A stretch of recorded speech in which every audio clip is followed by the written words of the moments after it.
I'm Tomlin from Tomlin Harmonica School, and today I'm going to help you solve the problem of why you are not improving as fast as you would like to. Chances are that if you're watching this video, you are an adult who has chosen to learn harmonica and you're not improving as fast as you want to. I'm going to show you how to fix this and start improving quickly.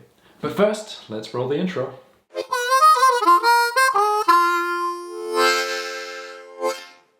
So if you have children or you've ever watched a child working out a problem, it's fascinating.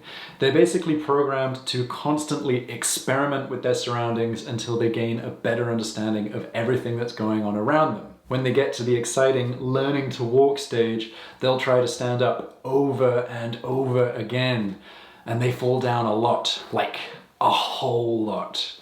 It's really frustrating for them and for everyone watching. It's also a bit funny. And then suddenly they're standing and it's great. But then 5 minutes later, they're on to the next challenge and they try to walk and then they start to fall over all over again. And the whole process repeats itself. This carries on all throughout childhood through the major milestones, feeding themselves, talking, going to the bathroom, etc., etc. So why is it important to think about children when we're learning? Well, we're afraid to make mistakes. Okay, somewhere between the freedom of being a baby who's not afraid to make mistakes and being an autonomous adult, most humans start to avoid making mistakes. At school, we're generally not encouraged to fail and we're often told off, bullied and chastised for even daring to make a mistake. And so, bit by bit, a lot of us lose this superpower that we all possessed as babies, learning quickly. We then come to the point where we want to learn a new skill as an adult. And this could be learning a new language, a craft, or even a musical instrument, such as the harmonica.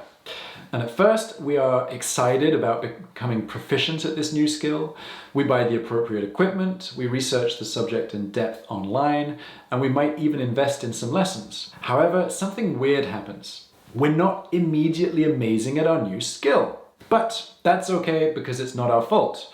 The reasons we're not improving at the new skill are either because our brain is no longer plastic like a baby's, we're naturally impaired at music, we started too late in life, or because you have to be naturally talented to actually be in with a chance of getting any good.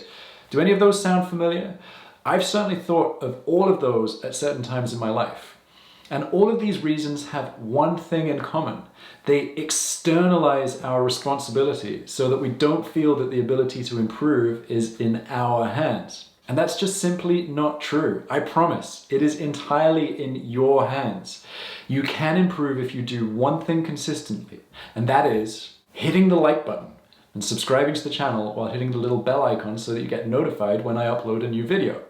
Okay, so that's not actually the secret to improving, but thank you so much if you did.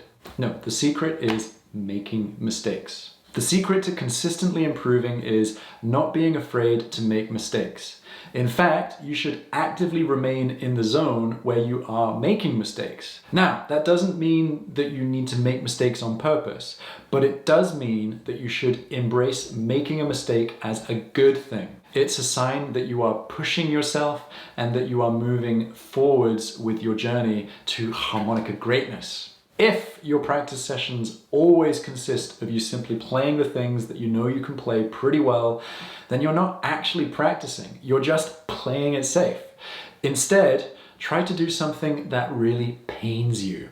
The example that immediately comes to mind from my students most often is the 3-draw whole step bend.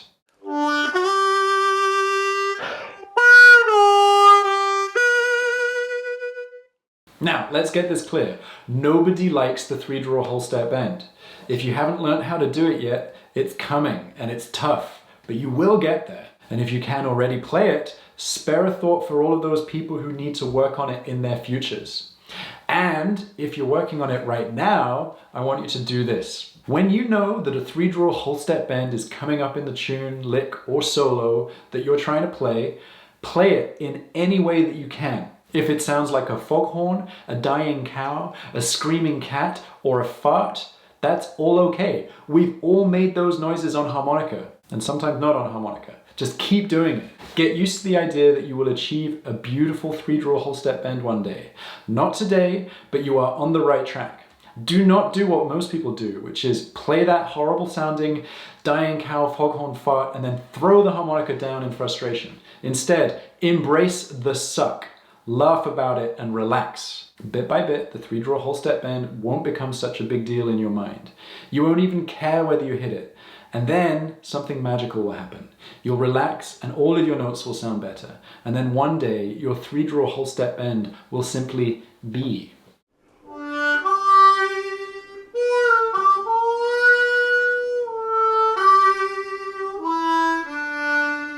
Now, a final thought to consider if you want to improve at harmonica or any skill, which I personally can't take credit for because I stole it from Greg McKeon's book, Effortless. Get a jar with 1,000 beans in it, and every time you make a mistake, take a bean out of the jar.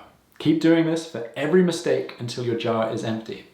And when you hit this milestone, you have achieved level 1 of harmonica mastery. You won't be perfect, but you'll be a lot further on the path than most people who give up because they aren't naturally talented or are too old or whatever other excuse puts the blame out of their hands. All right, thank you for watching.